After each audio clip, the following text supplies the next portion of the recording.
The bridge that once stood behind me is now floating debris in Lake Champlain. With the state legislature having met 9 times already to try and come up with another way to generate revenue for our state, no one's come up with any idea, so it looks like this bill is going to pass. Opportunities for the students at the New School of Radio and Television are overwhelming. From adding new courses to the curriculum to the internship opportunities, the school continues to grow. For those who had to go to work today, this was the worst storm of the year. But for the thousands of kids who had the day off from school today,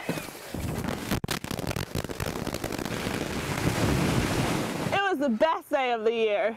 So that's where you should put your CO detector. But if you choose not to pull it anywhere and you get caught, first you'll get a written warning. After that, you'll be facing some serious fines. It took countless numbers of hours working, planning, and setting up for the implosion of the Lake Champlain Bridge. 800 pounds of explosives, and 4 seconds later, the bridge that connects New York and Vermont is no more. The bridge that once stood behind me is now floating debris in Lake Champlain. The bridge is unstable, as we told the media, and ice flows and could also cause the bridge to fail. So we wanted to take it down. The Lake Champlain Bridge is used daily by hundreds, even thousands of vehicles that are traveling from New York to Vermont. The bridge closed on October 16th, and since the bridge has been closed, it has left drivers inconvenienced and having to find new ways to get from one place to another. The states of New York and Vermont and then the Federal Highway Administration have been working hard together at doing everything they can, it seems to me, to address the problem. While the bridge may have needed to come down for safety reasons, some are sad to see a familiar friend go. I've seen the bridge. I've worked here 28 years, so it's been a good friend, really. You see it every morning, 5 mornings a week.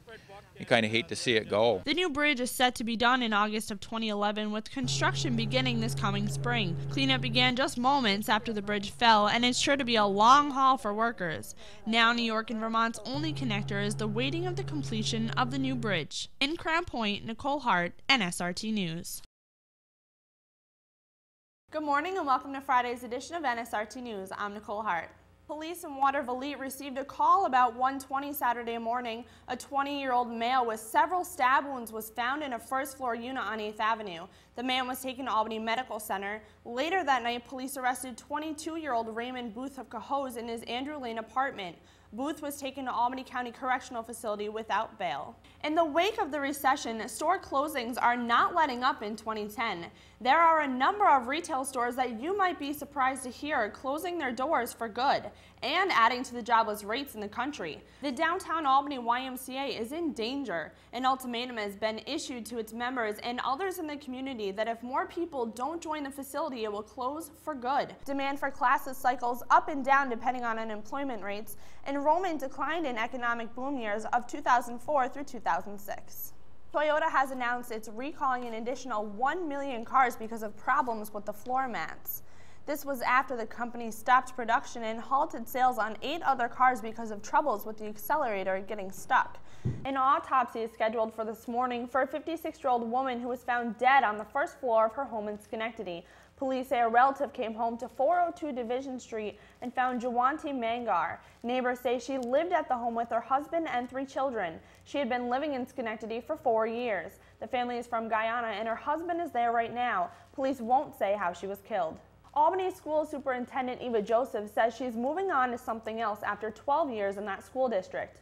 This afternoon, Joseph sat down to talk to reporters about her decision. She says the timing is right because she says various programs and improvements in the district are at a point where she's confident that they will continue to work as planned. Joseph says her last day will be July 10th. The astronauts on the Space Shuttle Discovery are preparing to head home. The shuttle undocked just a little while ago and is headed back to Earth.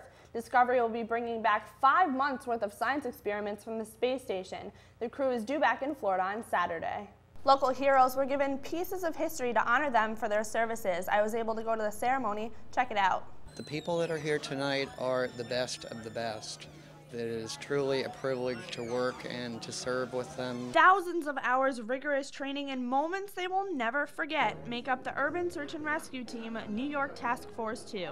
New York Task Force 2 is ready 24 hours a day, 365 days a year, and are trained to handle disasters throughout New York State. You know, we look for the cream of the crop, and they're highly motivated, highly dedicated folks. Laughter and applause filled the room as each team member from NYTF2 was honored. Tonight, heroes from New York Task Force 2 received pieces of the World Trade Center to remind them of the services that they provided on September 11, 2001. As each member was called up, a steel pin was awarded to them, a piece of steel from the World Trade Center. Along with this pin came the memories from that day in history.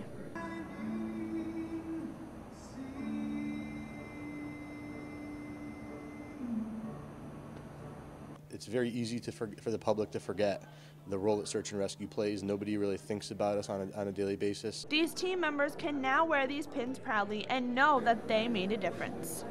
He says it's tough on you, but you've given something to somebody else. Sometimes it doesn't seem like much, but every little bit we do helps people turn their lives around. In Albany, Nicole Hart, NSRT News. It's no April Fool's prank. As of April 1st, 2010, new license plates will be mandated across New York State, $25 each at the expense of the driver. Let them go find the money somewhere else and stay out of my pockets. According to the governor's webpage and recent press conferences, reflectivity is the reason New York State drivers need these new license plates. I can see them just fine when my headlights are on, so, you know, yeah, no, I thought that was a cop-out. Sergeant Glenn Stevens of the Guilderland Police Department says he has never heard of any reflectivity issues. I don't know all the science behind it. I've had no problem reading them. I've had no problem distinguishing them from others.